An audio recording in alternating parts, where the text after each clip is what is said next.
Good morning, everybody. I guess I don't need to wait for new business. We're going to kind of jump into this already. It's past 9 o'clock. As a reminder, our meeting dates for the rest of the year, September 13th will be in person, and November 15th will be our next virtual one, and that will be the end of the year meeting as well. At the November meeting, we'll get together and vote on during the session as to the meeting dates for 2025.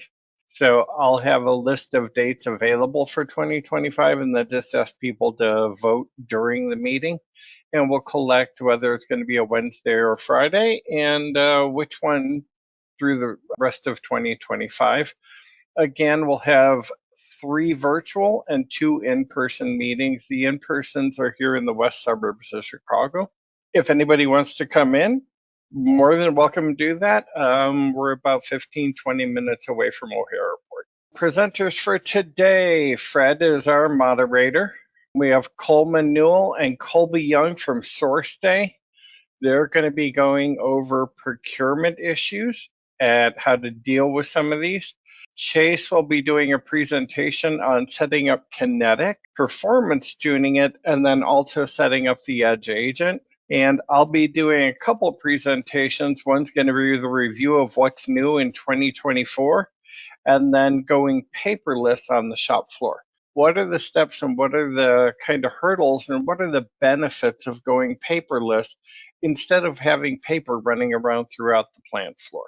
Again, there will be surveys and presentation idea requests that I know Fred just mentioned are going to go out, not only for the new interface and how we're doing the documents, but also to the presenters and the topics being presented. If you can, go ahead and fill out your survey. It gives us a better idea. But moreover, if you have an idea or a request for a presentation, go ahead and fill that out in the survey. 2 of the items for today came from user requests. Now we're hearing the classic UX. Looks like it's going to continue through 2025. They keep pushing out the date of when this is going to die. But right now we're looking at least through the end of next year. So anybody that's still running the classic UI and we just don't want to go to the new menus, looks like we have another year before we hit the end of that date. Anything you have, Fred, for new business? I know we're kind of ahead of the curve here. We're about 10 minutes early. Woohoo! Come on, usually you're the windbag. I know, but it's kind of nice that I'm like the new business. I'm getting this down to like 5 minutes, 7 minutes each time. Yeah, you'll have to plan better next time. I know. The joke. So if you do have any questions, any comments, or anything, feel free to type them into the chat window. We got about 10 minutes before we'll start up the session. What is the latent velocity of a sparrow bearing a coconut? Is that the South African sparrow or the Northern European sparrow? You get kicked over the bridge, right? Hey, Christine, you've got a user group coming up, don't you? I do. Yes, the Iowa user group will meet on August 29th in Ames, Iowa. We are still working on some of our topics. Yeah, should be a good group. We are in person.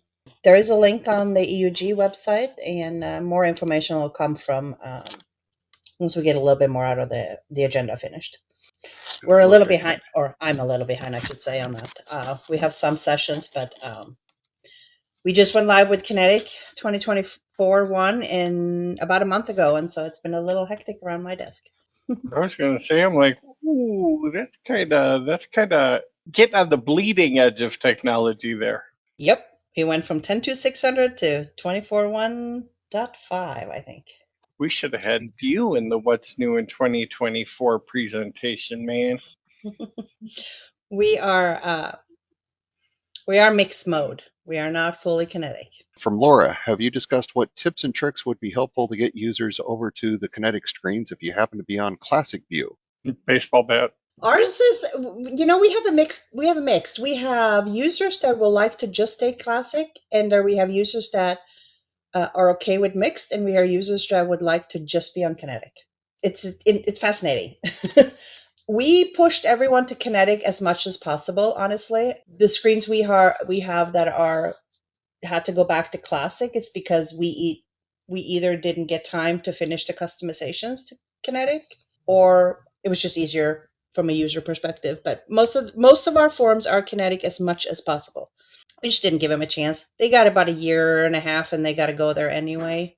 I've told our company end of 25, we better be close to being, if not all done, being in Kinetic. I don't know what tips or tricks other than that. It's just got to start ripping the band-aid, I guess. I don't know. The number one would probably be personalizing your screens so that you're only seeing the fields that you need to deal with as a user so that you can enter your data quicker, since Kinetic is more clicks than the old classic view. It's a web-based model. You have to click around. You need an event before something can fire off. You can't necessarily do an on-field change event and expect other fields to update like you could in the classic view. So in the Kinetic, there is, I think, a lot more clicking, but if you can minimize what fields you have to go through, you can streamline your data entry and actually make it quicker. The other thing, Christine, are you guys using the browser version or the Smart client? We're mixed mode on that too. You have to use we are in general using the browser mode only. And then we Okay. launch the classic forms through the Edge agent, except for a couple places where we have heavy customized forms that didn't really play well with the Kinetic yet. Got it. Okay. That's what I'm recommending most people also is go with the browser base. I find that actually runs faster. It definitely does run faster. And that is one of the reasons why there are a number of users that want to go to more and more Kinetic, is because the UI is more responsive in some cases. And so, plus we also know that new features you have to be in the browser mode in order to get some of the features, especially in 24.1. Well, some of the new features, you don't have to be in the browser, but you do have to be in the new Kinetic. You can't be in Classic. But those should be on the Kinetic Smart Client screens as well. They're just not on the Classic UI anymore. True, but like I said, we took approach just saying, let's go through the Edge agent when we have to do Classic, but as much as possible, let's work our way towards Kinetic, which is why we chose browser first. We do have a couple other questions here. From Zane, how many faced outages last night and this morning? I think, Chase, you know kind of more about what's going on there. Yes, there was an outage last night. There was, I think it was called CloudStrike or CrowdStrike, was an antivirus that pretty much had an issue and caused all the machines it was on to blue screen. And you had to go in and boot in safe mode and then delete the config file. So several folks were down. Ron Rolling is saying multi-tenant was out all over. And I think that would have been Zane as well over at Paramount. If you want me to go a little bit more into detail with the CrowdStrike situation, last night they pushed out a patch or update that was causing all servers and workstations that had it installed to blue screen of death. And the only way you can resolve it is by booting into secure mode and deleting the config file for CrowdStrike. The companies that I know that were hit were Microsoft, so O365 was down, but they seem to have resolved their portion of the issue. This morning, we haven't experienced any issues with it. I know airlines were hit, so I think Delta and Spirit were two that I'm aware of. They've grounded all of their planes while they figure out what to do for that. CrowdStrike has made a notification. I've read online that they've sent out notifications to all customers and partners on steps to remediate the issue, and I believe they've pushed out a fix for it already, which is why they're telling you to restart your servers to get that patch as soon as possible. All right, let's go ahead and jump back and go to Calvin's presentation for the review of 2024 release.